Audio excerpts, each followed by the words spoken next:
It's a highly I'm addictive looking substance. at the textbook and I forget about everything else around me. It's given me the boost to, work nonstop for 10 hours a day. Thousands of students literally pay for attention by illicitly obtaining Adderall and Ritalin. These pills are typically prescribed for the treatment of attention deficit hyperactivity disorder. However, many university students are transforming their use into abuse. Many do not have a legitimate prescription, have not been diagnosed with ADHD, and abuse these stimulants because they believe it will boost their GPAs by helping them focus. The illicit use of Adderall and Ritalin is widespread at Western.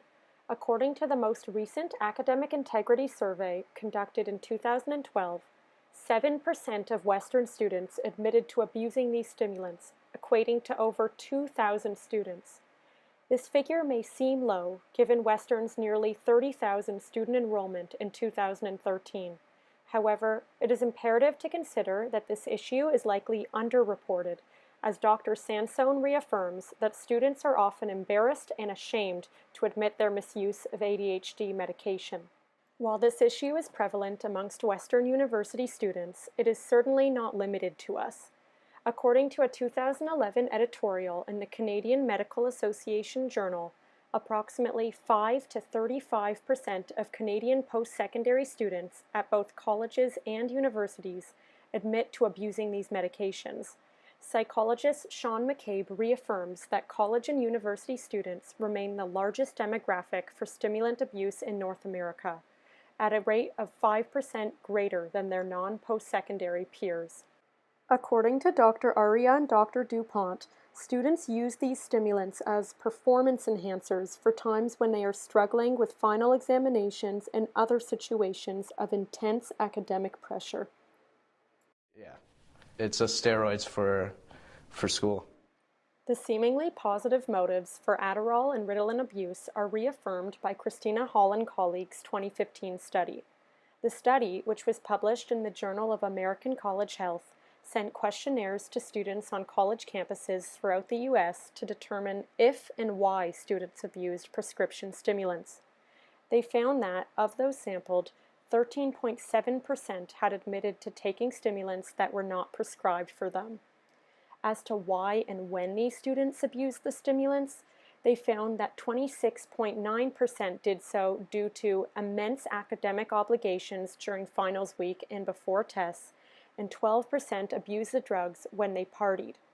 Finally, they found that 2.6% of students with a grade point average of B or lower had non-medically used stimulants in the last month, compared to 1.7% of students with a GPA of B+ or higher.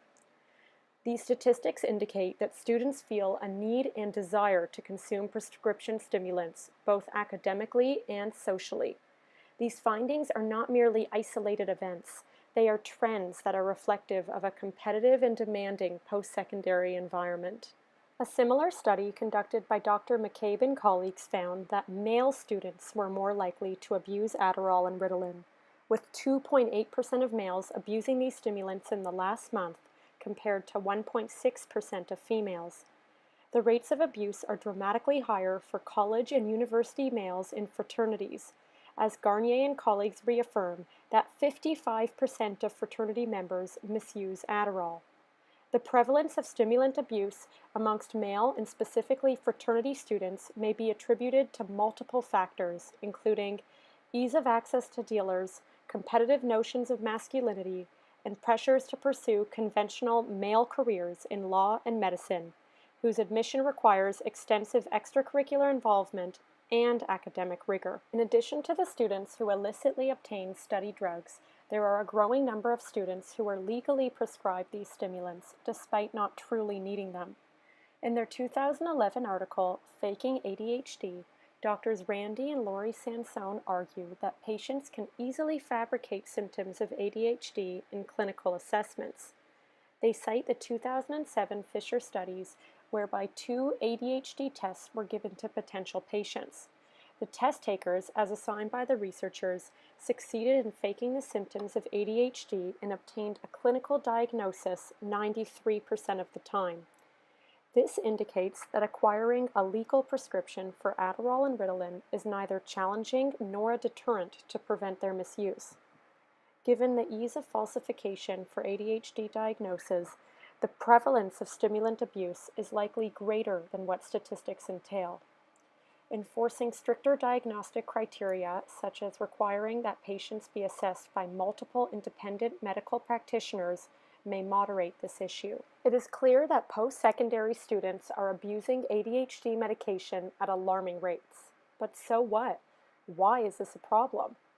The problematic nature of this issue lies in the potentially harmful side effects of these drugs. In their 2008 study, Dr. Rabiner and colleagues found that students who abused Adderall and Ritalin commonly reported appetite reduction, insomnia, extreme irritability, and sadness. These side effects have their own adverse implications. For instance, a reduction in appetite can lead to malnutrition and low energy, and sleep deprivation may cause distractedness, forgetfulness, high levels of stress, and impaired productivity. Ironically, by abusing these stimulants, students are inducing the very symptoms they wish to alleviate, becoming a cycle of crashing and refueling via the same source. Many students acknowledge the aforementioned side effects when recalling their personal experiences with the drug. However, surveys conducted by Dr. Lacan and Associates reveal that students tend to be unaware of the more serious consequences of these drugs, such as psychosis, seizures, hypertension, and tachycardia.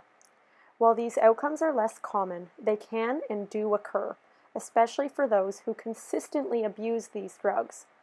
Thus, it is essential that students are informed of all the potential side effects of stimulant abuse, whether from teachers, the media, or parents, as such knowledge may deter and ideally mitigate their misuse. Some students argue that the benefits of stimulant abuse, specifically increased concentration and improved academic performance, far outweigh the potential risks. However, numerous studies reveal that these medications have minimal, if any, effects on academic performance for those with and without ADHD. Dr. Kirschgessner explains, quote, college students with ADHD are less likely to reach the same academic level as their non-ADHD counterparts, even when they use stimulant medications. As well, various clinical studies only find a correlation between stimulants and rote memory tasks, not complex memory, which is more likely to appear on university exams.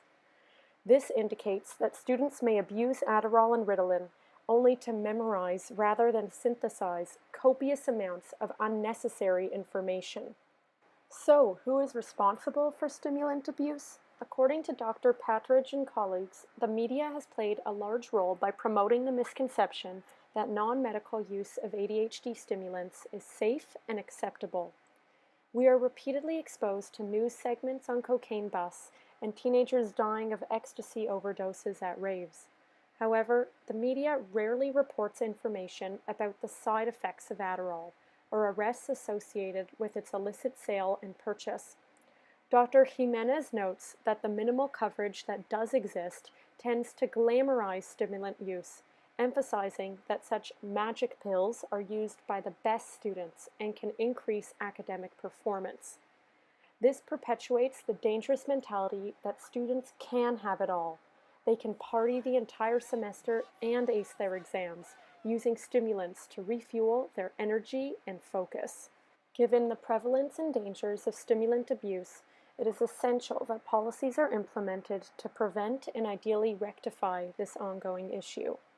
As sociologist Andy Brown explains that adolescents and young adults rely on the mass media as their primary source of information, the media should accurately portray both the frequency and dangers of Adderall and Ritalin abuse. An awareness of this information can deter students without ADHD from trying and subsequently abusing these medications. At the local level, Western University should formally express their disapproval of stimulant abuse by making it an academic offense. As John Dorskin, the Vice Provost of Academic Programs at Western, explains, study drugs are not specifically identified in Western scholastic discipline policy, so technically it's not considered cheating. Yes, it will be difficult for administrators to monitor which students are abusing stimulants. However, Western's formal recognition that such conduct is considered cheating may scare and dissuade students from purchasing and consuming these drugs. As the majority of students abuse stimulants to improve their academic performance, it would be irrational to risk such consumption for strict academic penalties or expulsions. Finally, we must recognize that stimulant abuse is a systemic issue and treat it accordingly. Western's recent implementation of a fall reading week is a promising first start in addressing the stress and time constraints behind many students' stimulant abuse. However, more can and should be done. For example, Western and other post-secondary institutions can implement pass and fail courses, professors can lower the weight of certain assessments, and incorporate time management skills into the curriculum. Although these recommendations are not punitive, they address the underlying stressors of stimulant abuse, which may deter students from engaging in such harmful and illicit behavior. We already pay for an education. We cannot and should not pay for attention.